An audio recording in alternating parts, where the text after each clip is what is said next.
Нағима бүгін тағы Самалдың намысына тиді. Топ болып бастары жинала қалса бітті, неге екені белгісіз үнемі күлімсіреп, ешкімге арамдығы жоқ, байсалды кейіпте жүретін Самалдың әр сөзінен бір ілік тауып, шу шығарғысы келетіндей тұратын. Нағиманың бұл оғаш қылығы жұрттың да наразылығын тудырғанымен, ешкім бетінен қағып сөзін бөле алмайтын. Жолдасы өздері істейтін мекеменің бастығы, ақ деген алғыс, қара дегені қарғыс саналған Нағиманың шіренгені. Дәл осы мекемеде Самалдың да жолдасы механик қызметін атқаратын. Қолы қалт етсе, ішімдікпен достасып алған Марат зиян әрекеттен арыла алмады. Қаншама рет енді татып алмаспын деп сөз бергенімен, қалай дүңгіршекке аяғы жетіп, дір-дір еткен қолдарымен 100 грамның бірнешеуін сіміріп үлгергенін аңғармай қалатын.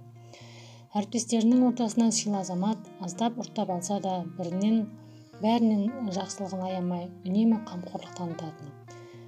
Қатулы бастықтарының зілді сөзі мен орынсыз ескертулерінен мезі болған жұмысшылар реніштерін айтысып, жастарын сығып алатын. Қызметтестердің бастықтарын жамандап, қайдағы жоқ механиктің адамгершілігіне сөз қылғаны Нағиманың қанын қайнатып, жынын қоздыратын. Түк кінәсі жоқ Самалға зығырданы қайнап, реті келсе шайнап, түкіруге Нағима сақадай сай жүретін. Әйелдер қауымы өзара әңгіме-дүкен құрып, сыр шертіскенде Нағима Мараттың жағымсыз иісін сөз етіп, сасық байыңа болайын, аузынан қоқыстың иісі шығып тұр. Бүкіл мекеменің ауасын бұзады жүреді дейтін мысқылдап. Нағиманың мысқылына бей-жай қарай алмаса да, іштей сабырға келіп, тілін тістелейтін келіншек қанша жақсы болса да күйеуінің сайтан суға құмарлығын тыя алмады. Расында жаратқан арақпен сынаған болу керек, сол бір кемшілігі болмаса Мараттан артық адам жоқ. Баладан жатса да тұрса да жалынып, көздері ісіп, аяғы талғанша дұға тілеумен өткен Самалдың күндері мен түндері қаншама. Бала шағасының нәпақасын әзер тауып жүргенде жығылған үстіне жұдырақ болып Марат ауруханаға түсті. Бауыры сыр берген отағасының емі өте ұзаққа созылды. Самал күндіз амалдап жұмысына барып келсе, кешкісін күйеуінің жанынан табылатын. Осылайша 3 айдың көлемі өтті. Мараттың арақтан тапқан ауруы өмірін жалмауға аз қалған еді. Тәубесіне түсіп, ұрттап алмаспын деген сөздері нық сеніммен айтылатын болды. Жұмысына қайта келіп, еңбекке белсене араласып кетті. Әріптестері Мараттың айығып, аман сол орталарына оралғанына шын жүректен қуанып, бірінен соң бірі жүрек жары лебіздерін айтып жатты. Нағима болса көздері шарасына сыймай, Самал мен Маратты жақтыртпады. Күндер осылайша жалғасын таба берді. Мекеме қызметкерлерінің бірі келіп, бірі кетіп, әркім өз шаруасымен айналысып жүрді. Самал мен Мараттың өмірлері жақсара бастаған сол еді, Нағима іштарлық таныта бастады.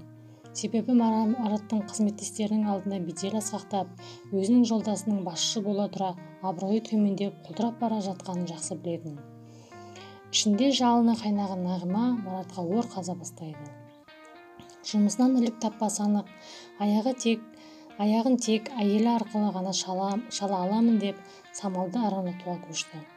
Телефонына белгісіз нөмірмен түрлі ғашықтық хабарламалар жазып, орынсыз кездесулерге шақырды. Бөтен біреудің келіншегіне жазылған махаббат хаттары Мараттың шамына тие бастады. Самал қаншама рет ақталғанымен күйеуі түсінік танытпады. Қол көтеруге көшкен Марат әйелін сабайтынды шығарды.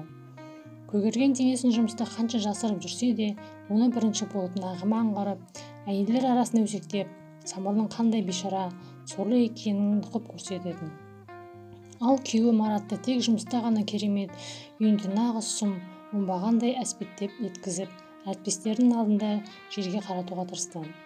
Самал бір Аллаға сиініп, бәрі де өз орнына келер деумен дұғасын жасап, күдерін үзбеді.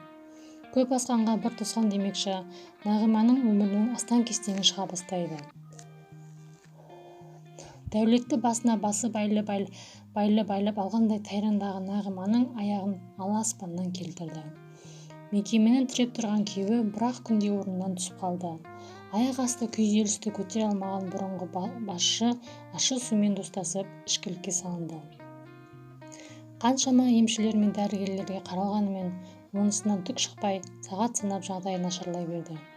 Мекеме қызметкерлері де бір ауыздан Маратты басшылыққа сайлады. Байсалды қалыптан таймаған Самалды байлық пен мансап өзгерте алмады. бір сынып ұстарға мінезімен әріптестерімен сол баяғыша қарым-қатынаста. Ал Нағиманың аузына құм құйылып, Самалға жасаған қиянаттарын еш ұмыта алмай жаны қиналды. Жағымпазданып Маратқа мәкелуді шығарды. Самалжан болса жасалған қиянаттарды сабырлы келіншек әлде қашан кешкен еді.